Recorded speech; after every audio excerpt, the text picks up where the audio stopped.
Sindh games میں position حاصل کرنے والے کھلاڑیوں اور اسپورٹس جرنلسٹ ایوارڈ کی تقریب سے خطاب کرتے ہوئے سندھ گیمز ایسوسی ایشن کے صدر مدثر رزاق آرائی نے بتایا کہ گزشتہ 17 سالوں سے سندھ گیمز میں پوزیشن حاصل کرنے والوں میں ایوارڈ تقسیم کیے جا رہے ہیں، لیکن سندھ کے سیکرٹری کھیل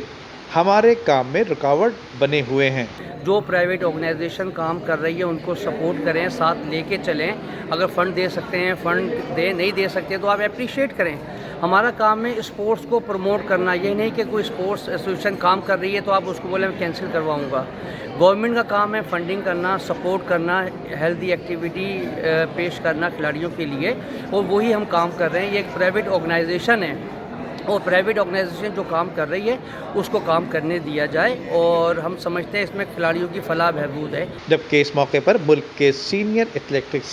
ناصر عثمانی نے اپنا ایوارڈ لینے کے بعد M7 سٹی نیوز سے بات کرتے ہوئے بتایا، گورنمنٹ آف سندھ کو جو کام کرنا چاہیے تھا وہ سندھ گیمز ایسوسی ایشن کر رہی ہے، جبکہ سندھ اولمپک ایسوسی ایشن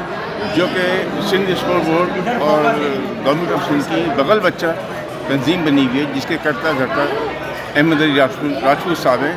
جن پہ نیب کی انکوائری شروع ہو گئی ہے اور کرپشن کے بے شمار ان پہ الزامات ہیں، جنہوں نے سندھ کے لیے کچھ نہیں کیا۔ اور سندھ میں جو اسپورٹس کا بیڑا غرق ہوا ہے وہ آپ دیکھ رہے ہیں کہ اس وقت کیا پوزیشن ہے سندھ کی۔ تقریب میں میزبانی کے فرائض ساؤتھ ایشین گولڈ میڈلسٹ نسیم حمید اور اولمپئن سمیر حسین نے انجام دیے، جبکہ اس موقع پر صوبائی اسمبلی کے ممبر اسامہ قادری اور نیشنل بینک کے ڈائریکٹر امام بخش بلوچ سمیت دیگر نے کھلاڑیوں کی حوصلہ افزائی کی۔ Nadeem Siddiqui, M7 city news, Karachi.